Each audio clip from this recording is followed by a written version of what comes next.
Bem, pessoal, seguinte, na última aula a gente viu o que era o impulso e a quantidade de movimento, tá?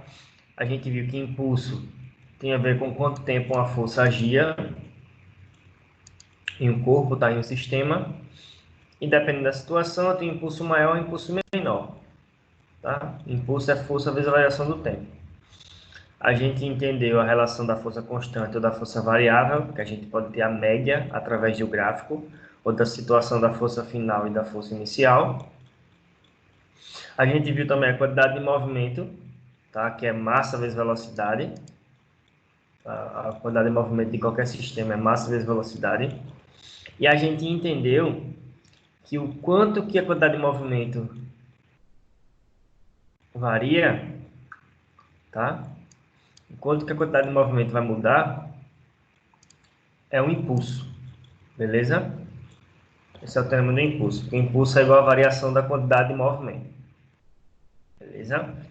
A gente viu também que a quantidade de movimento ela se conserva, tá? Independente da situação. Se eu não tenho nenhuma força externa, eu tenho só a força atuando lá no meu sistema mesmo, não importa o que aconteça, a quantidade de movimento inicial é igual à quantidade de movimento final. A quantidade de movimento antes é igual à quantidade de movimento depois, beleza? Isso vai ser de fundamental importância para o que a gente vai ver agora, certo?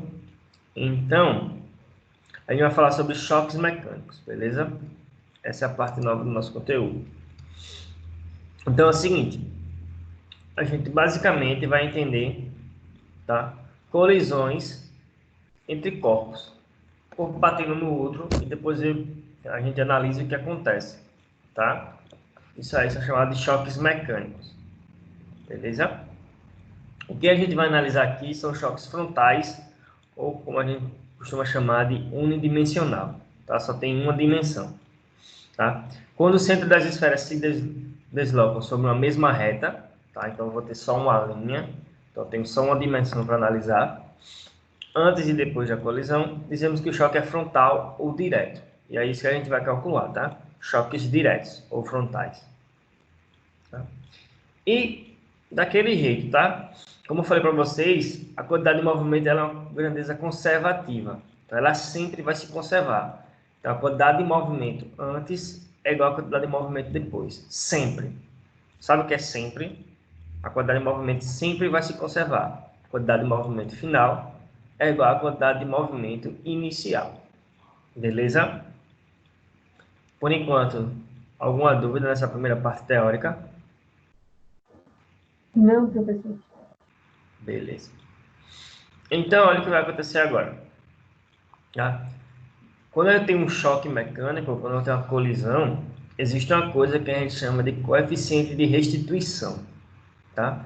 Representado pela letra E. Eu digo aqui, pessoal.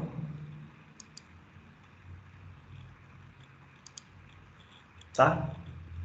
Que tem a ver com quanto que o sistema tende a continuar o processo em relação à transferência de energia, tá? Como assim? O coeficiente de restituição vai ser a velocidade relativa de afastamento dividida pela velocidade relativa de aproximação. A gente abrevia isso, lógico, né? VAF e VAP. Velocidade de afastamento e velocidade de aproximação. Tá? Então, como é uma questão de velocidade relativa, quando eu for fazer essa razão aqui, esse valor dá um número entre 0 e 1. Beleza?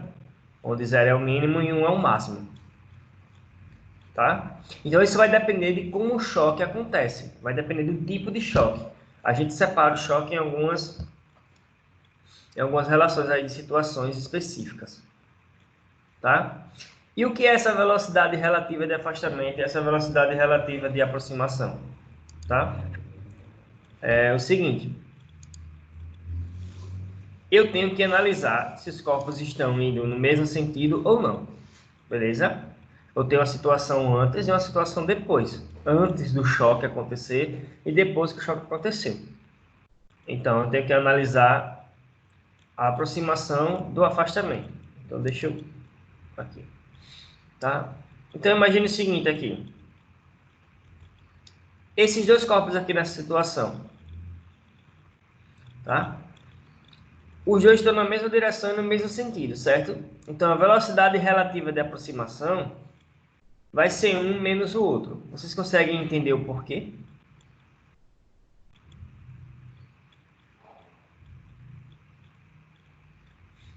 A e B com o mesmo sentido aqui de velocidade.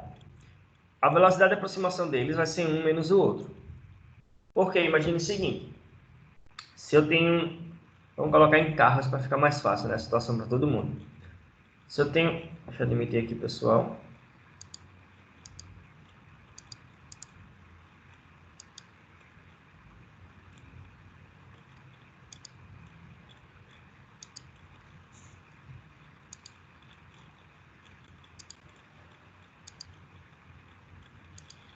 Pronto.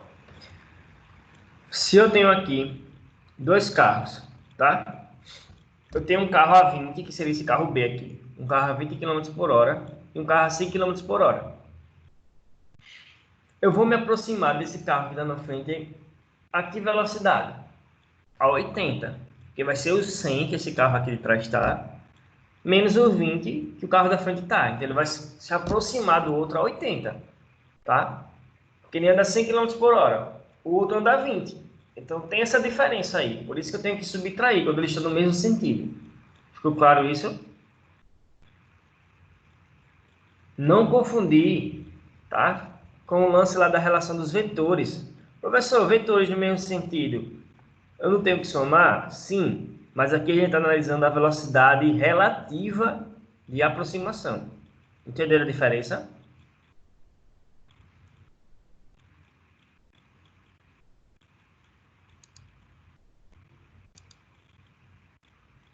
Pessoal, ainda estou aí. Entenderam a diferença da relação que eu tenho aqui? Eu tenho a velocidade relativa de aproximação. Quando eles estão no mesmo sentido, eu tenho que subtrair essas velocidades para saber essa velocidade relativa de aproximação.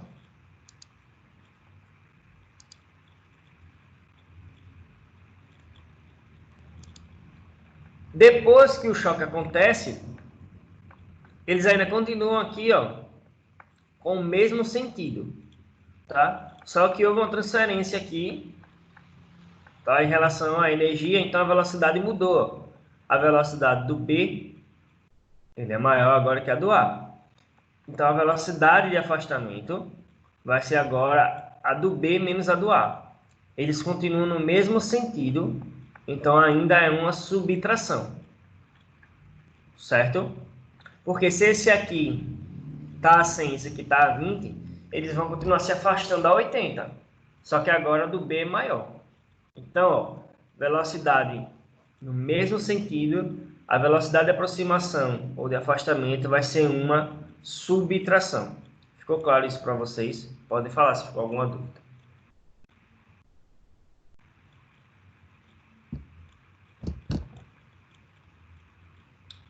Estão entendendo tudo, né? Então tá certo. Então, quando eu tenho sentidos opostos agora, a velocidade relativa de aproximação e de afastamento vai ser uma soma, tá? Imagine dois carros aqui, o carro A e o carro B, tá? Um tá a 100 e outro tá a 20. Eles vão se aproximar. Deixa eu ver aqui o pessoal.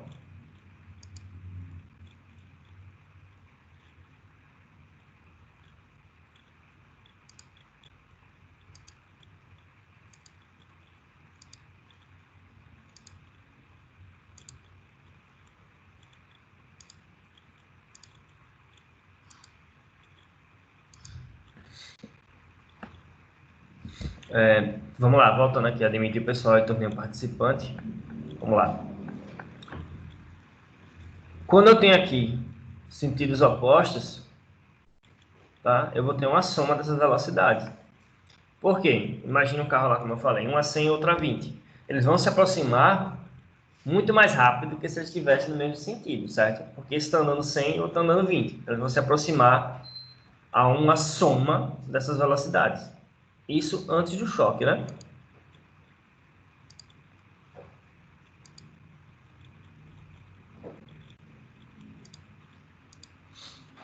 Agora, depois do choque, o que acontece? Nesse aqui, eles bateram e continuaram no mesmo sentido. Nesse aqui, eles bateram e inverteram os sentidos das suas velocidades. Só que ainda assim, a velocidade relativa de afastamento, tá, é uma soma. Eles estão em sentidos opostos. Tá? Então, o que é que houve aqui? Transferência de energia. O A aumentou a velocidade e o B diminuiu a velocidade. Mas mesmo assim, a velocidade relativa de afastamento vai ser uma soma dos dois. Imagina, né? Tem carros em sentidos contrários, um a 100 e outro a 20. Eles vão se afastar a 120, beleza? Então, sabendo como relacionar a velocidade de aproximação com a de afastamento, a gente vai entender aqui o coeficiente de restituição, tá? Por isso que ele varia de 0 para 1. E agora a gente vai relacionar os coeficientes a cada tipo de choque mecânico que existe, tá? Então vamos aqui. O primeiro tipo de choque é o choque perfeitamente elástico, tá? O coeficiente é igual a 1. O que significa dizer que o coeficiente é igual a 1? Que a velocidade de afastamento é igual à velocidade de aproximação. Beleza? Porque só assim, com esses valores sendo iguais, que o resultado do E vai dar 1, né? O que é que isso quer dizer? Que nesse tipo de choque perfeitamente elástico, existe conservação da energia cinética. Isso é, a energia cinética do choque que vai acontecer aí antes é igual à energia depois, tá? Sempre isso. A energia cinética total antes do choque é igual à energia cinética total depois do choque. Eu vou transferir toda a energia para o meu sistema. Beleza? Então, coeficiente aqui, 1. Velocidade de afastamento igual a de aproximação. O choque perfeitamente inelástico. Quando a gente lembra de elasticidade, pessoal, a gente pensa combater e voltar, né? Tá? Então, a coisa elástica, nessa situação seria como se fosse uma bolinha, você joga no chão, ela bate e volta. Beleza? Isso significa um choque elástico. Ela bate e volta, bate, fica e volta. Tá? Quando você tem um choque perfeitamente inelástico, não tem essa volta, não tem esse retorno, tá? Então significa que ele bate e continua junto, tá? Então no choque perfeitamente inelástico, o coeficiente é 0, tá? Por quê? Não vai ter velocidade relativa de afastamento. Tá? Se não tem velocidade relativa de afastamento, significa que os corpos estão andando juntos. Tá? Então, como isso aqui é 0, o coeficiente vai ser 0. Tá? Então, não existe, tá, esse afastamento, porque os corpos batem e andam juntos.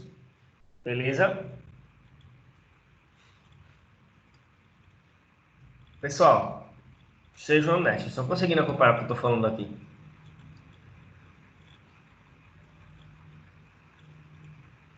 Alguém ainda está me ouvindo aí? Beleza. Sim. Tá? Como é que seria um choque perfeitamente elástico e um choque perfeitamente inelástico? Seria mais ou menos o seguinte.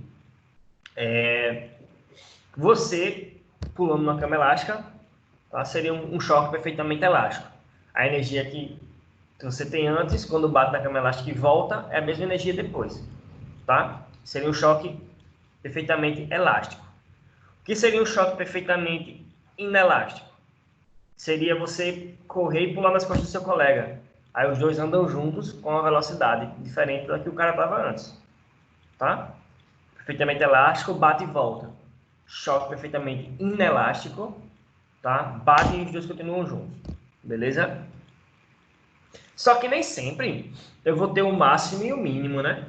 Então, quando isso não acontecer, eu tenho o choque parcialmente elástico. Beleza?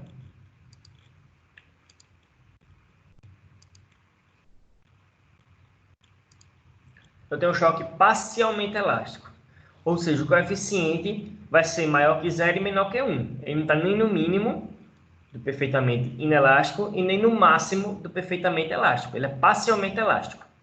Tá? Então, ó, a gente viu que No choque perfeitamente elástico, a energia total é conservada, não é isso? A energia cinética antes é igual a energia cinética depois. Já no parcialmente elástico e no inelástico, ela não se conserva. Beleza? O que é que se conserva sempre? Bota isso na cabeça de vocês. A quantidade de movimento se conserva sempre, tá? Mas a energia pode não se conservar. Beleza? Vai depender do tipo de choque. Beleza? Então, esse aqui existe uma perda de energia na situação, tá? Ele bate, tá? E volta, só que não é totalmente a transferência de energia. Então, tem uma perda de velocidade aí nesse meio do caminho. Mas a quantidade de movimento tem que se conservar. Beleza? E isso a gente encerra esse módulo, tá? Só entendendo a quantidade de movimento, o impulso e os tipos de choque que existem, tá? Então, agora a gente vai tirar só para fazer questões.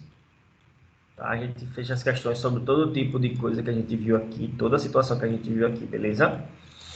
Daquele jeito, eu vou espelhar a questão aqui, vocês tentam fazer, eu dou um tempo para vocês tentarem fazer, e depois eu resolvo com vocês, beleza? Lembrando, é importante tentar, tá, pessoal? Tentem. Não seja errado, mas é bom vocês praticarem para criar ideia de vocês mesmos para resolver uma situação, beleza? Então, para quem tem um módulo aí, pode olhar pelo módulo, que aqui às vezes fica pequeno. Eu passei uma para vocês tentarem, não foi? Ela.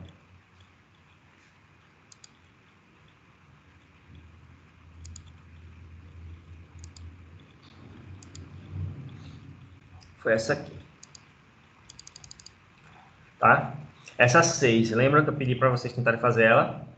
Falei aqui, a situação é a seguinte. Uma pequena bola de borracha de massa m igual a 0,2 kg é lançada com velocidade de módulo V0, V inicial, 6 metros por segundo, perpendicularmente a uma parede e retorna na mesma direção com velocidade de módulo V igual a 4 metros por segundo. Sendo ΔT 5 vezes 10 elevado a menos 2 segundos a duração da colisão, determine a intensidade da força média que a parede exerce na bola. E aí, pessoal? Alguém tentou fazer essa?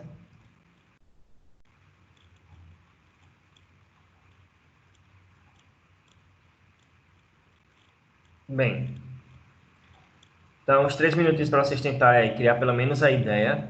Lembre do teorema do impulso. Se eu tenho tempo, eu quero saber força. Força vezes tempo é o impulso. E quem é o impulso?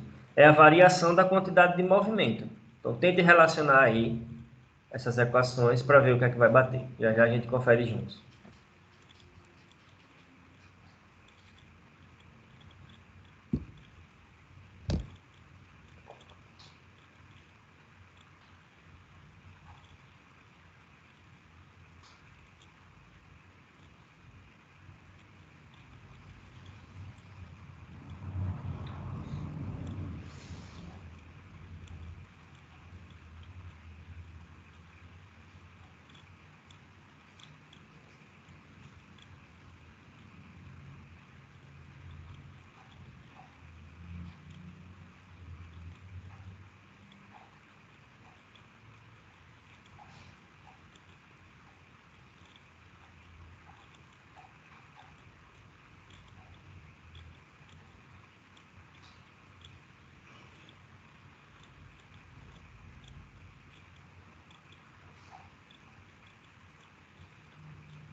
E alguém desenvolveu alguma ideia aí de como fazer?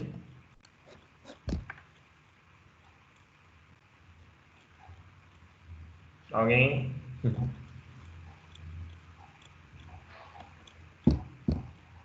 Então vamos lá, né? Seguinte, meus jovens. Essa situação de quantidade de movimento, para entender o que está acontecendo, é muito melhor você tentar desenhar a situação para ver o que está acontecendo, tá? Então, deixa eu botar aqui.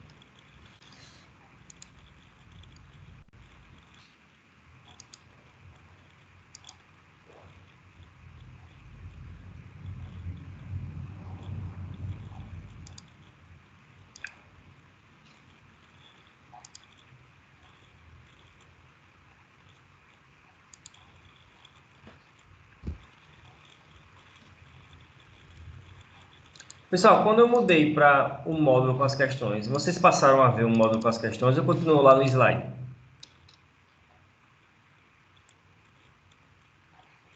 Pessoal? Dava para ver a questão. Ah, tá. Eu estava vendo aqui o lance de compartilhamento de tela que podia ter dado errado. Deixa eu colocar aqui para compartilhar tudo que eu faço para mostrar no Paint como é que estou desenhando. Então vamos lá. Então vamos desenhar a situação, certo? Ele diz o seguinte. Ele jogou uma bola de borracha, tá? Lançada com essa velocidade aqui, perpendicularmente a uma parede. Depois ela retorna na mesma direção. E mudou a velocidade, certo? Então vamos aqui. Vamos desenhar o que está acontecendo. Imagine que isso aqui é a parede, certo? Beleza? Ele lançou a bolinha.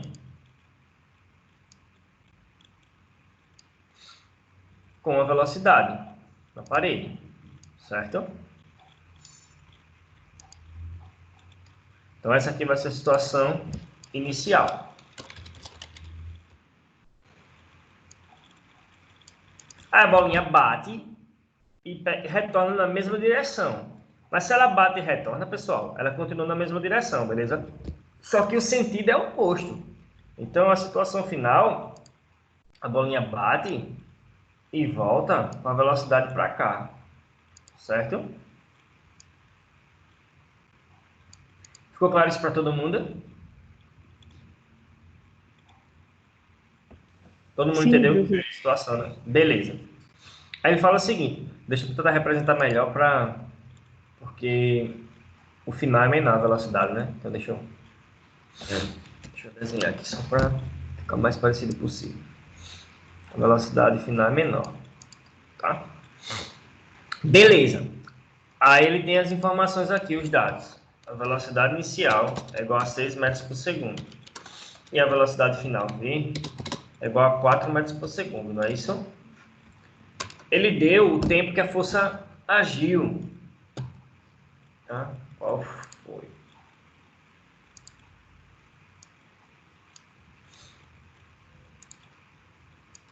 O ΔT é igual a quanto?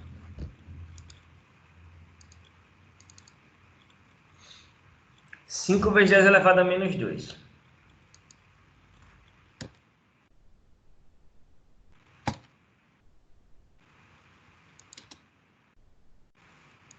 Segundos. Foi menos 5 vezes 10 elevado a menos 2 segundos. Ele quer saber o valor da força que atuou aqui, certo? Nessa bolinha para isso ter acontecido. Então, beleza. A primeira coisa que eu tenho que saber é como calcular essa força. O que é que envolve tempo e força? Um impulso, certo? Então, o impulso é igual a força vezes o ΔT, certo? Tem que lembrar disso, tá? Isso é fundamental. Força vezes ΔT.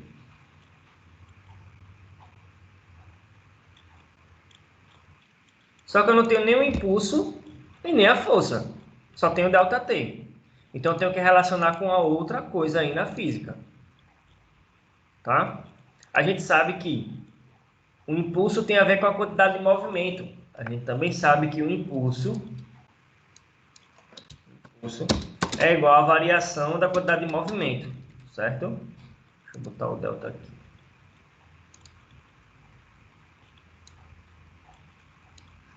É a variação da quantidade de movimento. Então, e quem é a variação da quantidade de movimento? A quantidade de movimento final. Deixa eu digitar aqui que eu não coloquei, né? Quantidade de movimento final menos a quantidade de movimento inicial. E quem é a quantidade de movimento? Massa vezes velocidade. Ele deu a massa do corpo, não foi? Eu nem anotei aqui. Quanto foi? 0,2 kg, tá? Então a massa dessa bolinha é igual a 0,2 kg. Beleza? Então eu tenho tudo agora, né? Montei a situação, agora é só calcular. Beleza? Vamos aqui.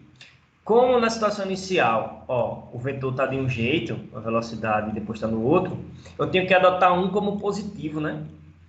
Você que escolhe, se quer botar o positivo para a esquerda ou para a direita. Você que escolhe, tá? Então, impulso é igual a quantidade de movimento final menos a quantidade de movimento inicial. Vou botar minúsculo maior. QF menos QI. O impulso vai ser igual a quantidade de movimento final. Se você quiser, vamos botar o positivo para a direita, tá? Então, o final vai ser 4, desculpa, a massa é 0,2 vezes 4, beleza? Menos a quantidade de movimento inicial. A quantidade de movimento inicial vai ser, eu falei que para a esquerda é negativo, então vai ser 0,2, que é a massa, né?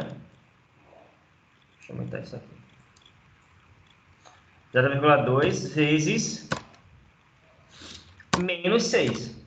Porque eu falei que o positivo é para a direita. O inicial aqui está para a esquerda. Então,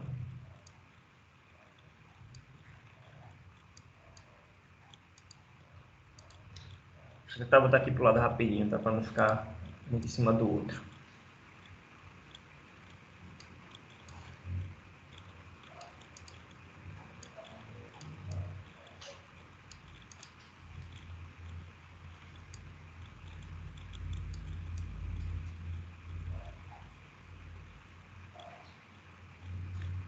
Beleza? Todo mundo entendeu por conta desse menos aqui? Menos da fórmula e menos porque a velocidade está no sentido contrário do positivo que eu botei para a direita. Certo? Então, o que vai ser o impulso? O impulso vai ser igual a 0,2 vezes 4, que dá 0,8, né? Menos vezes menos fica mais, né? 0,2 vezes 6 dá 1,2. Certo? Quanto é o impulso? O impulso é 2, né? 2 newtons vezes segundo. Ficou claro? Todo mundo? Alguma dúvida por enquanto? Como é que calculei um impulso aqui? Todo mundo ok? Vamos lá. Agora ele não pede impulso, né? Alguém vai falar alguma coisa? Só que na questão ele não pede o impulso, ele pede a força. Então, se eu achei o impulso e tem um tempo que a força agiu, eu calculo o valor da força, certo? Então, vamos substituir. O impulso é 2, a força eu quero descobrir, e o tempo é... Deixa eu anotar aqui esse valor.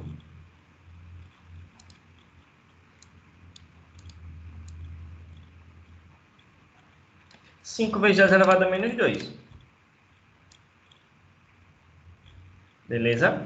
Quem vai ser a força? 2 dividido...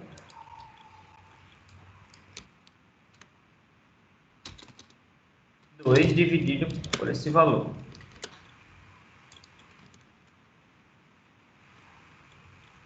Todo mundo sabe que quando eu tenho expoente negativo dividindo, eu posso subir a potência invertendo esse sinal, né? Você sabe disso na matemática? Eu não estou dividindo aqui por 10 elevado a menos 2, então eu vou inverter a divisão aqui para virar em multiplicação, só que eu inverto o sinal da potência. Então fica 2 vezes 10 elevado a 2. Opa, 2. Dividido por 5. Quanto é 2 vezes 10 elevado a 2? 200. Quanto é 200 dividido por 5? Tem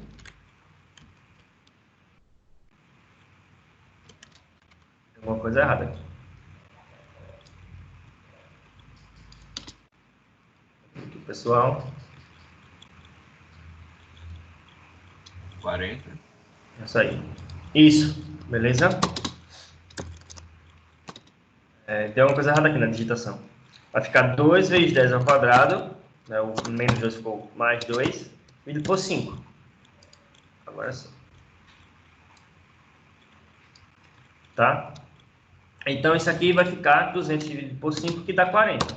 Então, a força que atuou aí nessa bolinha durante essa situação toda aqui, quando ela bateu e voltou, nesse intervalo de tempo foi de 40 newtons.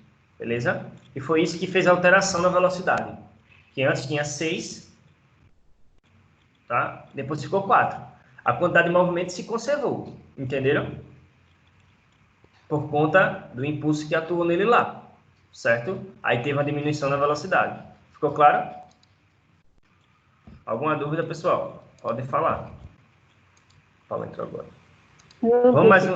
Vamos mais uma questão? Dá um tempinho para vocês tentarem.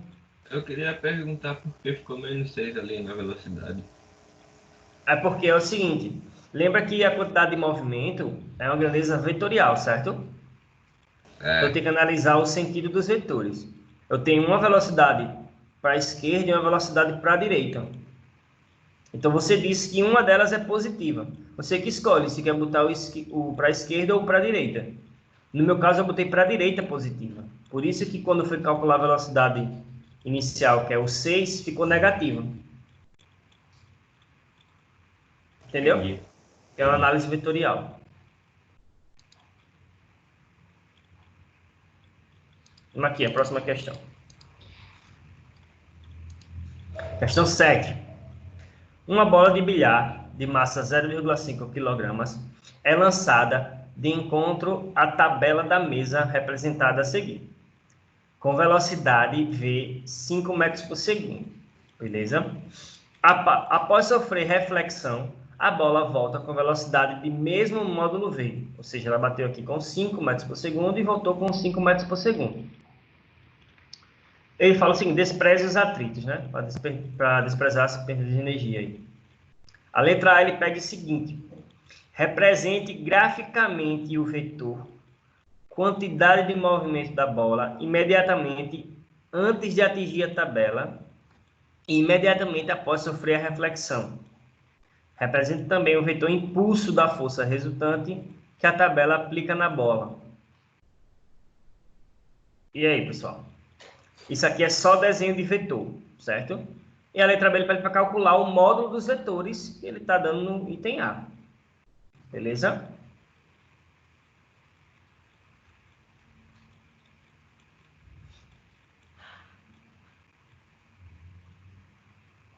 E aí? Dá um tempinho aí. Pensem como é que os vetores estão aqui, quantidade de movimento, tá? Antes e depois. E pense no vetor variação da quantidade de movimento, tá? Que é o impulso, né? Pense aí direitinho. Faça o desenho dos vetores e depois calcule os valores. 5 minutinhos aí para vocês, tá?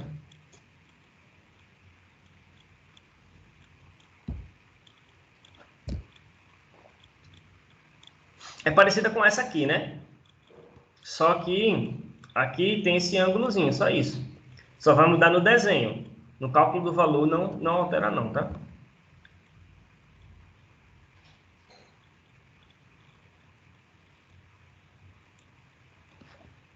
Lembre que a variação da quantidade de movimento é o final menos o inicial. Eu estou tratando de vetores. Lembre disso.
E alguém está conseguindo alguma coisa?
Bem, vamos lá então, né? Vamos aqui no Paint. Tirei o print ali da tela para ficar com o desenho mais fácil aqui pra gente. Então vamos lá. Seguinte.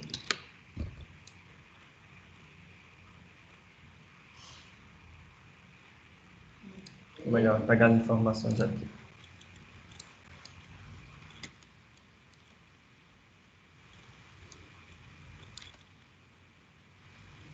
Pessoal, vamos lá. Ele pede graficamente para você representar o vetor quantidade de movimento imediatamente antes de atingir a tabela, ou seja, aqui, e depois que ele atingir a tabela, né? Seria a parte de cima. Vamos lá. O vetor quantidade de movimento vai estar na direção e no sentido de quem, pessoal? E aí? Da velocidade, né? Então, ó, o vetor quantidade de movimento nessa situação vai estar para cá, certo? Beleza? Sim. Então vamos lá. Mesma inclinação. Vou tentar botar aqui, mas enfim. Beleza? Então, esse é o meu vetor.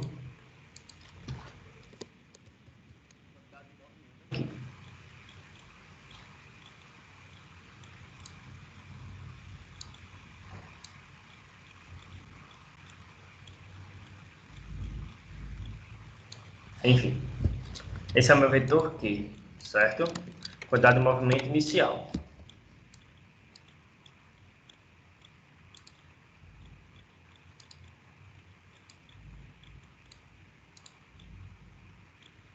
E o final vai ser do mesmo jeito da velocidade lá.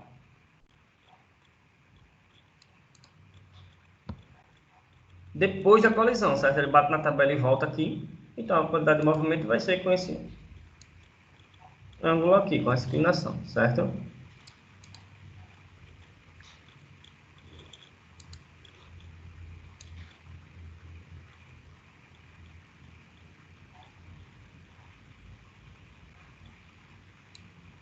Ok? Para todo mundo isso aí?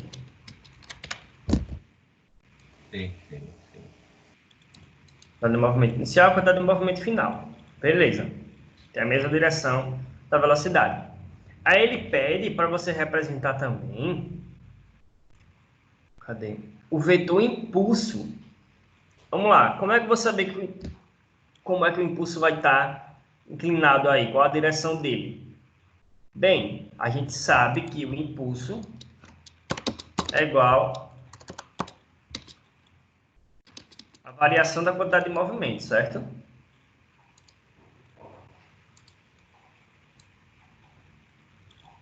impulso é igual a ΔQ, beleza? Variação da quantidade de movimento. E quem é a variação da quantidade de movimento? Mais uma vez para vocês.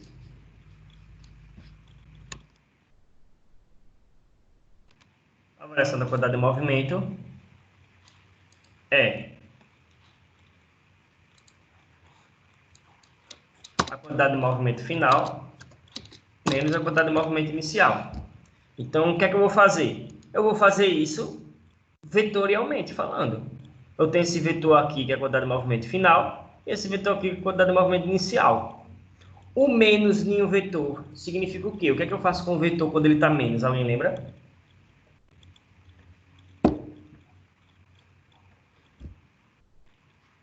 E aí, pessoal? Sentido diferente? Inverte o sentido, beleza? Ele fica com a mesma inclinação, só que no lugar dele estar subindo aqui, ele vai ficar descendo, certo? Então, você escolhe a melhor maneira de representar aí. Pela soma, você tem o paralelogramo ou o polígono, né? Vocês lembram disso lá do primeiro bimestre? Tá? Então, eu vou tentar pegar aqui a mesma inclinação da reta, tá? Seria assim, né? Mais ou menos. Beleza? Aí o sentido para cá.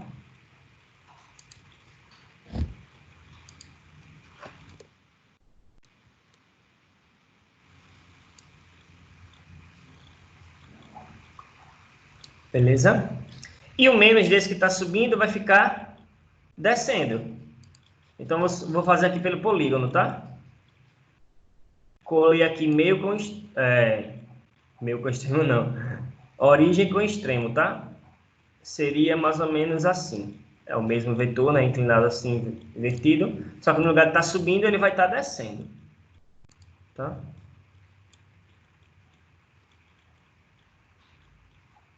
Beleza? Quem é a variação da quantidade de movimento? Origem até a extremidade. Eu vou botar em vermelho aqui, ó. Origem até a extremidade. Lembra disso? Então, esse é o vetor variação da quantidade de movimento. Tá? Porque, veja se faz sentido. Veja se faz sentido. Ele estava subindo para a direita, quando ele bate, ele sobe para a esquerda. Então, a variação dele foi só indo para a esquerda. Entenderam? Ele foi para a esquerda e conseguiu mudar aí essa relação desse vetor. Entenderam? Então, esse aqui é o QI.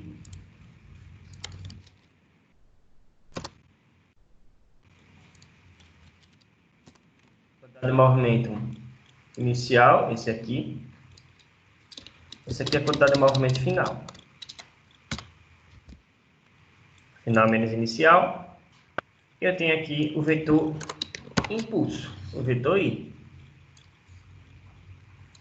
Beleza? Alguma dúvida?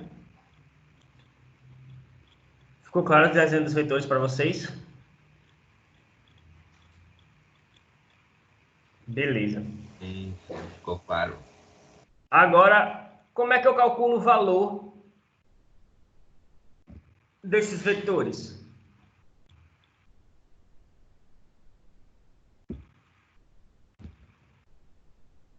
E aí, pessoal? Deixa eu ver a velocidade da massa aí. Isso. O valor da quantidade de movimento final. Todo mundo consegue enxergar que o valor da quantidade de movimento final e da quantidade de movimento inicial representam a mesma coisa em valor? Porque ele diz que ele volta com a mesma velocidade, né? Então, E fica 2,5. 2,5. é igual a massa vezes a velocidade. Então, é meio vezes 5.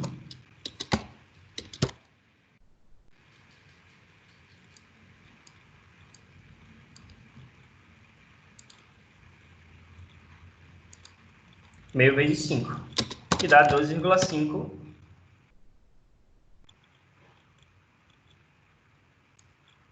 Qual é a medida?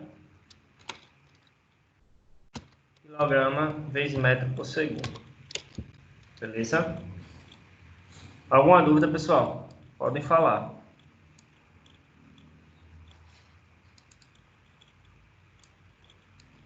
Ok? Vamos agora para aquela situação da conservação da quantidade de movimento. Tá? Vou colocar mais uma questão aqui para a gente.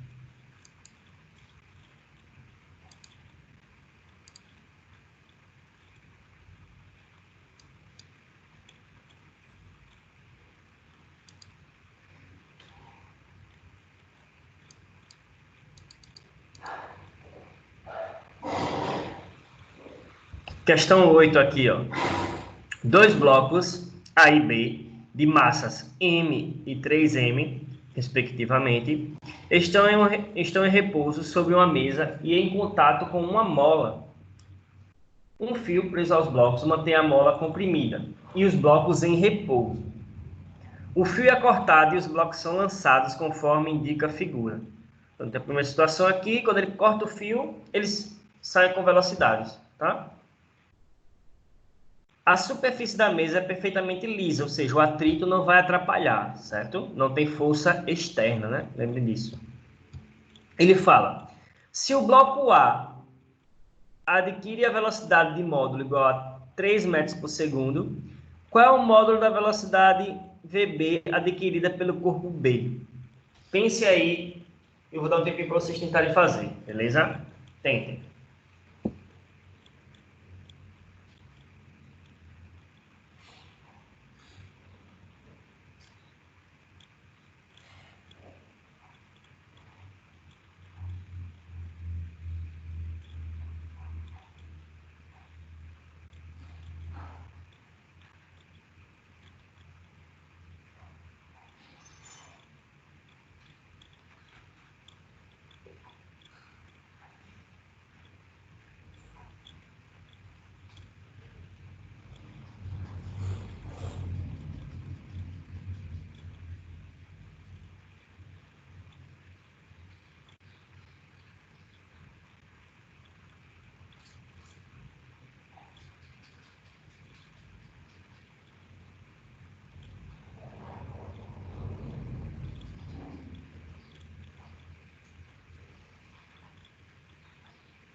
Beleza.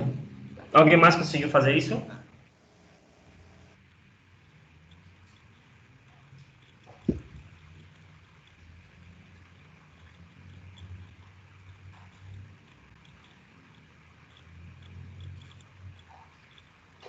Alguém mais tentou?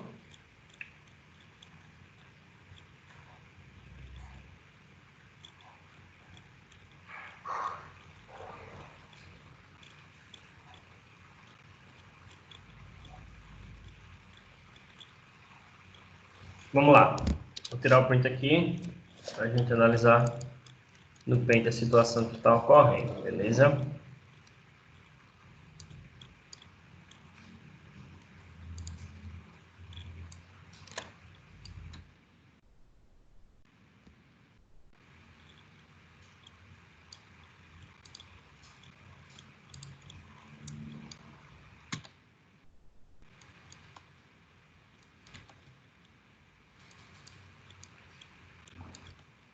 Vamos lá. A análise que a gente tem que fazer é o seguinte: é analisar o que está acontecendo antes e depois. Porque independente do que aconteça, eu tenho a garantia de que a quantidade de movimento final é igual à quantidade de movimento inicial. Concorda comigo? Lembram disso, né? Não importa o que aconteça aqui. A quantidade de movimento final é igual à quantidade de movimento inicial. Vamos lá. Pergunta. Tá? A quantidade de movimento inicial. Os dois blocos estão em repouso. Então, quanto é a quantidade de movimento inicial? 0. 0. Então, ó, a quantidade de movimento inicial é igual a 0. Beleza? Então, a quantidade de movimento final também tem que ser 0. Para isso acontecer, a quantidade de movimento final ser igual a 0, a quantidade de movimento de A tem que ser igual à quantidade de movimento de B. Vocês conseguem enxergar isso?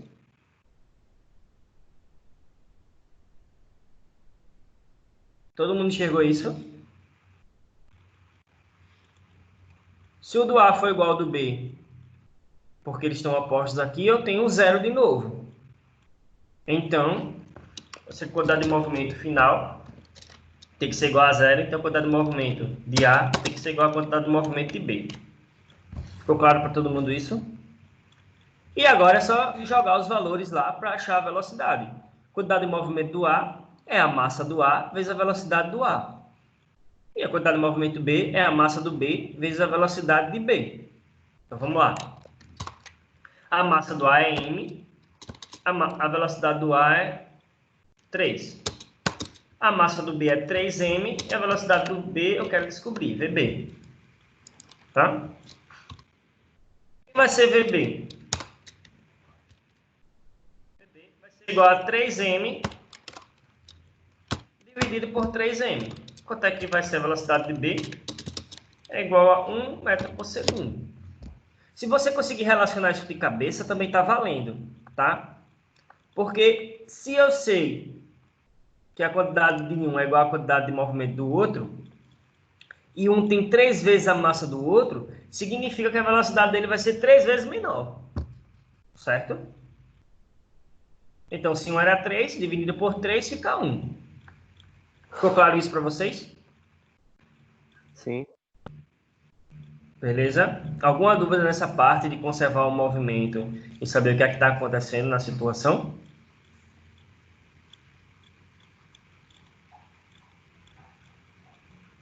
Não, né? Todo mundo ok.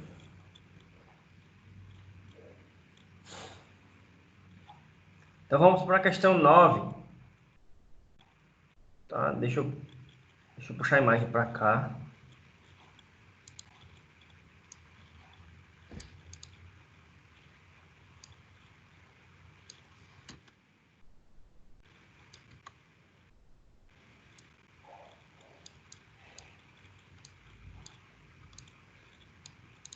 Puxar a imagem da questão aí já fica tudo aqui.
Pronto, essa é a questão aqui, tá? Ele fala o seguinte.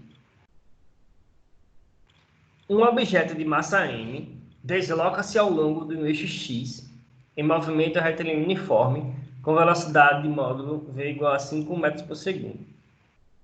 Num certo instante, o objeto explode em 3 fragmentos, A, B e C, de massas iguais. Imediatamente após a explosão, os fragmentos A e B deslocam-se perpendicularmente ao eixo x com velocidade de módulos iguais a 3 metros por segundo. Enquanto o fragmento C desloca-se na direção em sentido do eixo x. A figura a seguir ilustra duas situações, imediatamente antes e imediatamente depois, tá? Então essa é a figura aqui, ó. Tá aqui de boa, tá? Depois ela explode e fica em três fragmentos separados. Aí, dois são perpendiculares desse jeito aqui, com a mesma velocidade, e o C continua na mesma direção. Ele quer saber qual a velocidade desse pedacinho C aqui. E aí? Tempinho aí para vocês tentarem, já já a gente responde juntos.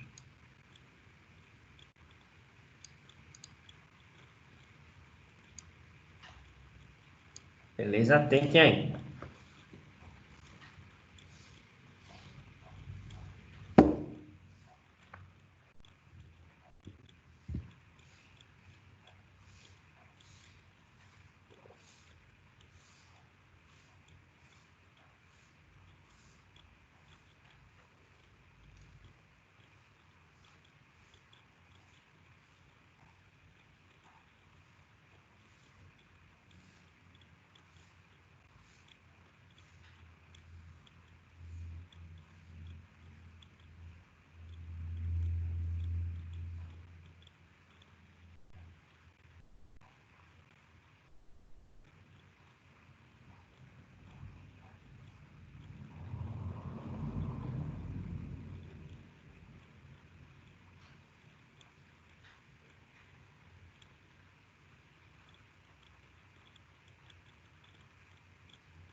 Sete metros por segundo? 8? Será 8? 5, é 8. Deixa eu ver se eu lembro aqui essa, não?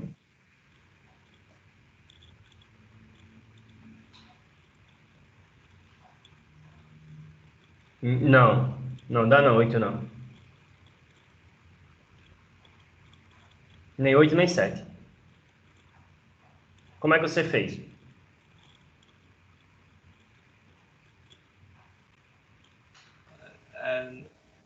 É. Você conseguiu enxergar aqui, cadê meu mouse? Você conseguiu enxergar que esse A e esse B aqui se cancelam? Sim.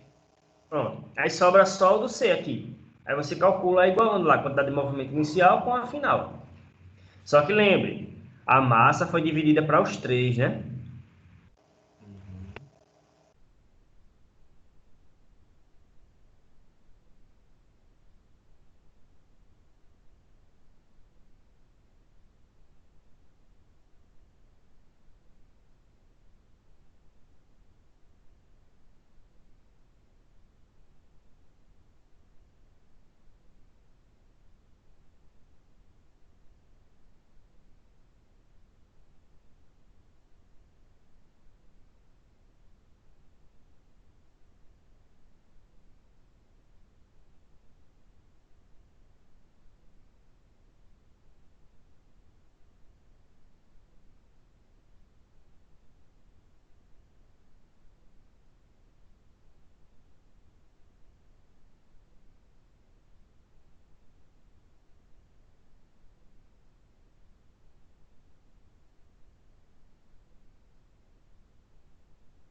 Pessoal, estão me ouvindo? Opa, Caiu aí também a luz ou só foi aqui? acho que só foi aí. Aqui tá bom. Deu uma queda de energia aqui e voltou agora. Eu aqui também, mas voltou. Beleza. Vamos lá, voltando aqui, deixa eu compartilhar de novo.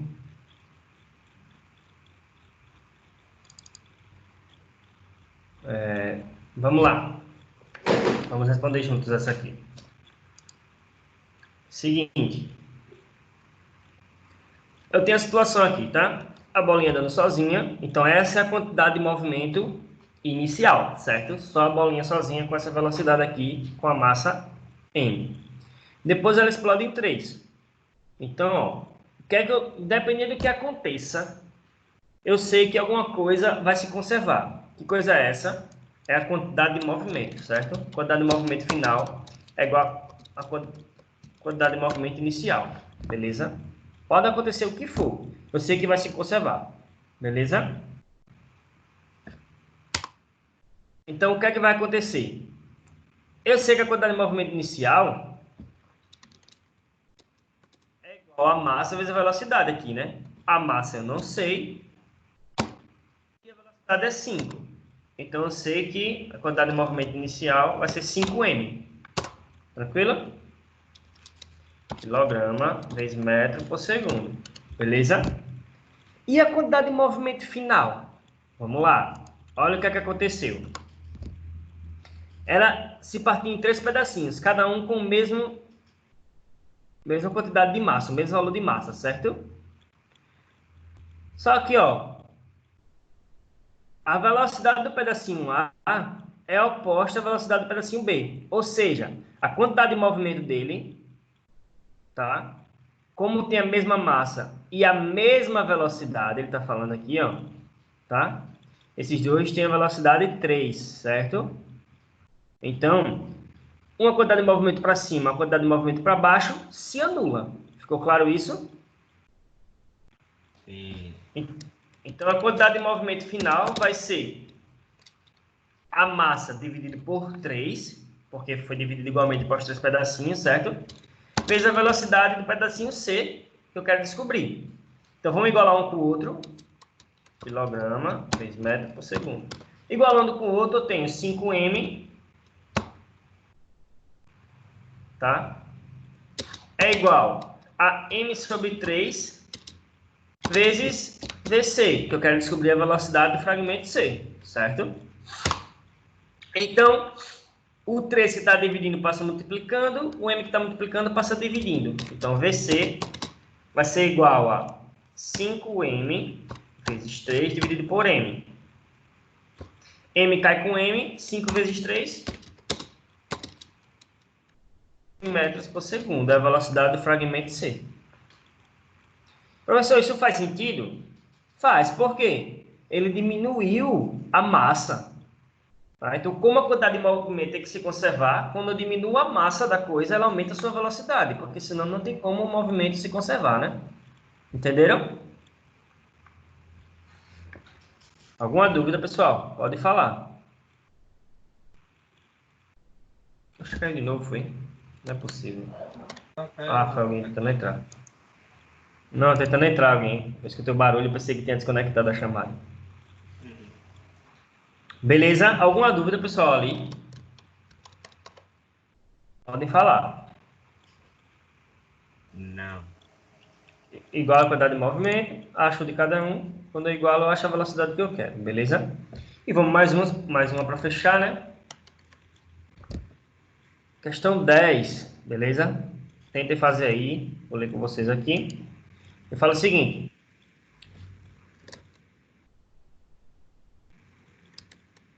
Fala o seguinte. Não é aqui não.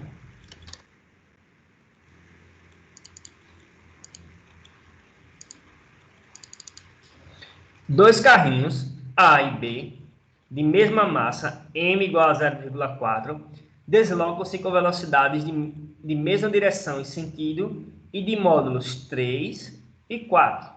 Beleza? Ah, não. A é 3 e B é 4. Certo. respectivamente.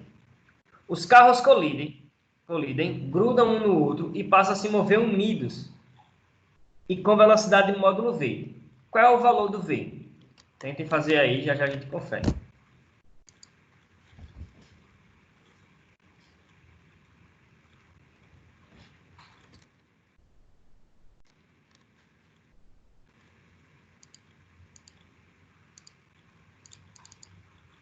Tente fazer aí a 10, já já a gente dá uma olhadinha aí.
E alguém já conseguiu? 4? 4, não. Tem alguma coisa aí na sua conta que não bateu.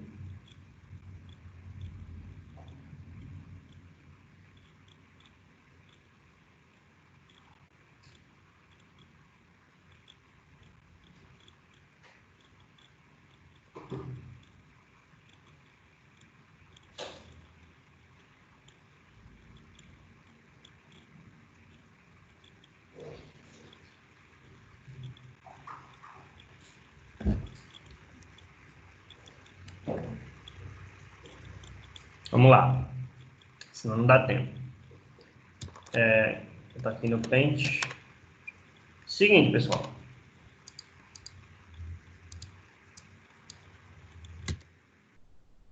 A situação que ele me dá é essa aqui.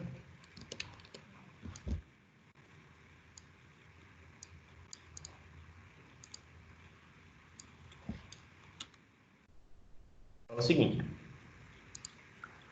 Dois carrinhos aqui com a mesma massa, cada um com velocidade diferente, tá? Então, o A tem 3 e o B tem 4 metros por segundo, beleza? Aí diz que eles batem e andam juntos. Ele quer saber a velocidade dos dois juntos. Não importa o que aconteça, eu sei sempre que a quantidade de movimento final é igual à quantidade de movimento inicial, certo? Então, a quantidade de movimento inicial, tá? Vai ser a quantidade de movimento do carrinho A mais a quantidade de movimento do carrinho B, certo? Tem os dois separados aqui. Tranquilo? Então, vamos calcular isso aqui. O movimento inicial vai ser igual a do A massa 0,4, vezes a velocidade, que é 3, mais 0,4, vezes a quantidade da velocidade do carrinho B, que é 4. A quantidade de movimento inicial, assim, 1,2 mais 1,6. A quantidade de movimento... 2,8, beleza? Quilogramas vezes metro por segundo. Quem vai ser a quantidade de movimento final? Vai ser a massa dos dois, ou seja, 0,8 vezes a velocidade deles juntos, que eu não sei, quer ver? Vamos igualar e fazer isso. 0,8V é igual a 2,8. Quer ver? 2,8 dividido por 0,8. Quanto é que dá isso aí?